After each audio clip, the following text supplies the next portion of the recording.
Chiefs or die.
Final score from Arrowhead Stadium. We ain't calling it yeehaw.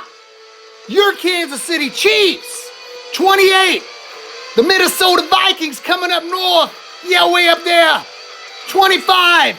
In the final preseason game of the 2021 season. Yeah, this year we're only playing 3 preseason games. Welcome to the Shaggyshane postgame show and your 2021 Kansas City Chiefs prediction show. We're going to break it down, folks. We're going to break down this amazing Kansas City Chiefs game as well as predict the Kansas City Chiefs 2021 season. Yes, indeed, baby. We're wrapping it up tonight. We're going to do it. Are you with me? Are you with me? I know you are.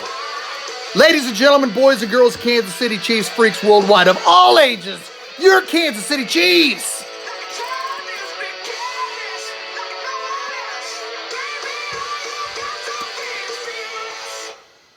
It's Joyous Wolf, Roadrunner Atlantic Records, Fearless. Check it out on Spotify, they kick ass. Your Kansas City Chiefs tonight came into Arrowhead Stadium. The starters came out, baby. And did we see Patrick Mahomes, Cheetah, Tyreek Hill, Travis Kelce, the new freaking growing offensive line deliver the goods, or did they deliver the goods? Ladies and gentlemen, boys and girls, Kansas City Chiefs freaks worldwide of all ages. I've never seen my entire life as a Kansas City Chiefs fan a team that's great going into the regular season. We may have been hyped in previous years when great offensive lines returned the following seasons and things didn't happen. Ladies and gentlemen, this freaking team is stacked. And when it comes time to make the cuts next Wednesday, it's going to be tough. But specifically to the game, I won't get too specific because it was preseason, but Patrick came out clicking with Demarcus Robinson, Travis Kelce. He hit freaking Cheetah, Tyreek Hill for 35 yards, got a touchdown. Vikings had an awesome drive down the field. Granted, Frank Clark and Chris Jones didn't play, so the Vikings took advantage of it on that opening drive and drove down the field, got first and goal to 10. They ran for 2 yards to make it second goal to 8. The next play, freaking Willie Gay tore up a freaking back out of the backfield. On third and goal, the next play, Lord Jarius Sneed, man, the dude's a stud. Number one cornerback, our best cornerback, made a monster play. Monster breakup, held the Vikings to a field goal. The Vikings were down 7-3. Patrick Mahomes went down the field on second and goal at the 7. The Chiefs went 4 tight end set. A 4 tight end set. Andy Reid emptied the roster. He took all them tight ends, Kelce, Bell, Gray, Jody Fortson, put them all out there in formation. No fullback. Darwin Thompson was the lone running back.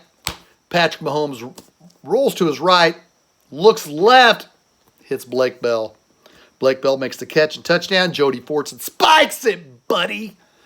So the Kansas City Chiefs are up 14-3. The Chiefs pulled their offensive starters. L'Jarius Sneed had another monster breakup on the next drive. L'Jarius Sneed's the man. let's get in totality of this entire preseason and the entire training camp. We didn't get to evaluate last year. We didn't get to have a preseason last year. And the Chiefs came out this year, and we got to see it, thank God. We got to have fans in the stands, thank you, Lord. And that's something really to be happy about. And we were blessed to see the Chiefs play preseason football. And we got to evaluate Jody Fortson. The dude's going to push a fullback off the roster. That's my prediction. We're going predictions. We're going to do it right now. Jody Fortson will make the team as a fourth tight end, pushing Michael Burton off the roster. The Chiefs will work Blake Bell or Jody Fortson in those short yardage situations. Andy Reid's a freaking genius. He will make it work. Andy Reid is a genius. Look what he's done with Shane Buechele. The kid's a rookie, and he's coming in there making plays. Andy Reid can develop a quarterback. Props to Shane Buechele. The kid has a bright future. Don't know if it'll be in a Chiefs uniform. I hope he's our third-string quarterback this year, just so for himself and for his future, he can gain a lot of freaking knowledge in Andy Reid and Eric Bieniemy's offense, especially freaking Kafka, the quarterback coach. Oh, my gosh, the sky's the limit for Shane Buechele. But he's going to be third string. He's going to be inactive most of the season. Derek Gore. Let's look at these stats, man, because we're getting a lot of... My homie Clay Windler from Red Tribe Cinema really loves Derek Gore. He really loves what he brings. He says his ceiling is higher than Darrell Williams. He wants Derek Gore to win the spot over Darrell Williams. He means it. That's not a hot take. So I hope for Derek Gore's... I just don't see Andy Reid trusting him that soon. I hope he makes the team. He's quick. He's so freaking quick. And he's got that lower body gravity that Clay Windler compares him to Terrell Davis. That's a reach, Hall of Famer. But Clay Windler's worked for SB Nation, Warpaint Illustrated. He knows talent when he sees it. Clay Windler goes back to watching the Chiefs at training camp at River Falls numerous years, as well as he knows what he's talking about. He's not talking out of his ass.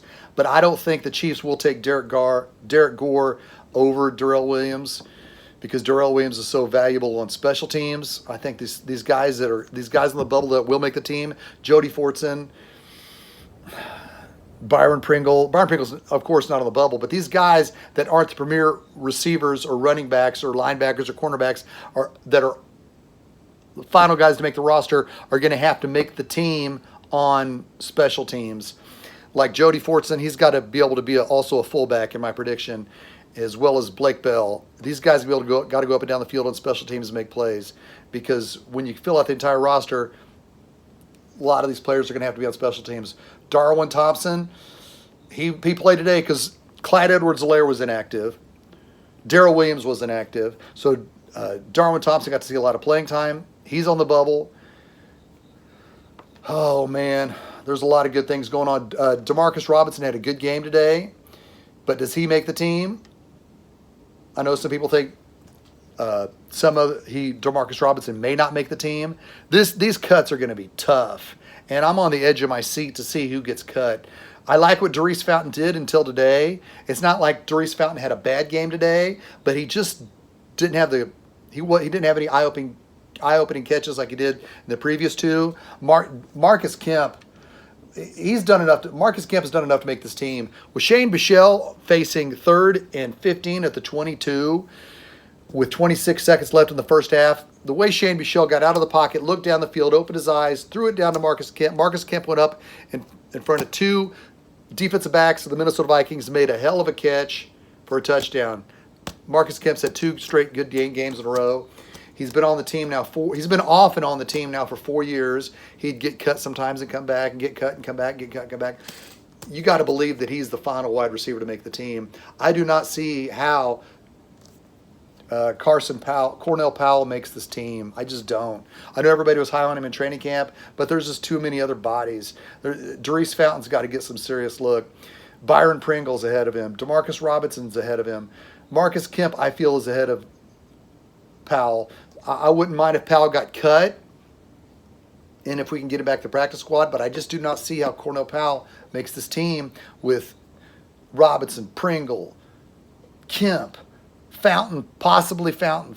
Fountain had a lot more drive, and he seemed quicker than Powell. So I really I like Fountain over Powell. But I know people say, oh, they're not going to cut a 5th-round draft pick. I think they could. And I'm going to go on a limb and say Cornell Powell will be cut. And I'm going to go on a limb and say Demarcus Robinson will be traded to the Chicago Bears.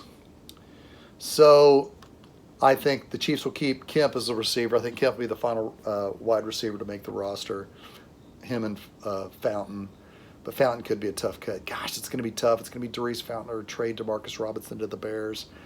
Oh, man, it's going to be tough, baby. And how about these cornerbacks? DeAndre Baker played a lot. He played in the 3rd quarter, but I think he's going to be in the mix along with Charvarius Ward. Charvarius Ward might get cut, folks, because Mike Hughes has had a solid training camp in preseason. There's just too many. It's a good problem to have. You would rather have too many good players than, man, who are we going to find to play left guard? Who are we going to find to play nickelback? Who are we going to find to play safety? Ladies and gentlemen, boys and girls, Kansas City Chiefs, freaks, worldwide of all ages. This team is freaking stacked from head to toe. Head to toe. Chiefs stay healthy. Ba-da-da-doom. Let's go to your Kansas City Chiefs Shaggyshane prediction show. Your Kansas City Chiefs will finish the season, the 2021 season, regular season, at 14-3. The Chiefs will get the coveted bye, the only one bye in the AFC. And with that, the Chiefs will play after the bye in the very first game, the New England Patriots. Mac Jones, the new quarterback for the Patriots, is going to be in the Rookie of the Year running. But the Chiefs will stop a mud hole in the Patriots' ass in the divisional round and win 31-10. Then the Chiefs in the AFC Championship game at Arrowhead Stadium. Right here at Arrowhead Stadium. AFC Championship game, the Chiefs will host the Los Angeles Chargers. And the Chiefs will turn out victorious 38-21 and advance to the Super Bowl in Los Angeles. Now people say, oh, come on, Shaggy. You got 3 losses. Who do you have the Chiefs losing to? And this is where my followers get all up in a tizzy because I'm always wrong. Every year since 2018, since I started doing this prediction show, I always predict us to lose 1 home game.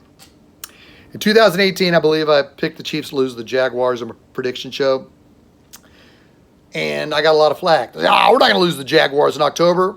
No, but we lost to the freaking Chargers in December in primetime. In 2019, I predicted us to lose to the Chargers. But we ended up having 2 home losses. It sucked that year. We lost the Colts and the Texans. But I got a lot of flack for predicting us to lose the game to the Chargers. And in 2020, I predicted the Chiefs lose 1 home game, and I predicted it to be the Texans. My followers said, how can you predict us to lose to the Texans? Chiefs' only real home loss last year was to the Raiders. I'm not going to predict the Chiefs lose a home game to the Raiders. You never know what home game the Chiefs are going to lose, but they're always going to lose one. This year, I predict the Chiefs to be swept by the Los Angeles Chargers in the regular season and then get back revenge at the AFC Championship. I know people are going to give me flack because they like to give me flack on my prediction show. But every year since 2018, I predicted the Chiefs to go to the Super Bowl and win it. So I think I'm doing something right. I think I am. And it's my show. Hell yes, it is. All right, folks. There's a lot of good things going on with Chiefs or Die on Facebook. They got a lot of excellent things lined up. So check them out. Fidel is always on the move. Remember, it's not the get-along gang. It's a big deal. All right, folks? Now, your Kansas City Chiefs will be back in 2 weeks, in 2 days to kick off the regular season. Shaggyshane will be there. Your post-game Shaggyshane will be at Arrowhead. Yes, Shaggyshane's post-game will be at Arrowhead with Clay Windler of Red Tribe Cinema and Lance Twidwell of The Spoken. So the next time we do this, we're going to be at Arrowhead. Then week 2. Yes, we're going to go week 2 here. Shaggy Shane's postgame will be in the studios of Red Tribe Cinema with Clay Windler and Lance Twidwell. Yes, the Chiefs Migos. We're kind of tight. We're a big deal. You know what I'm saying? Curse of the Kingdom. Clay Windler put together. Rise of Mahomes on YouTube. Still has like 455,000 views on YouTube. Trendsetter. Lance Twiddle, The Spoken's on 810 WHB all the time on Sundays with my man Darren Smith, the best sports talk show host in Kansas City. Just remember, Arrowhead Stadium is 4 miles from my crib, which is a short drive to the countryside where you go when you can't run and hide. So many questions. Questions like, dang, who's going to get cut? Who's going to make the roster? It's a good problem to have. Enjoy it, baby, because your Kansas City Chiefs are going to go to the Super Bowl this year. You know it. I know it. The world knows it. They're jumping on a back because they want to ride. Do you want to ride? I'll see you in 2 weeks and 2 days at Arrowhead Stadium, and we'll break it down. Until then, this is Shaggy Shane saying, see you at Arrowhead in 2 weeks. Love ya. Go Chiefs!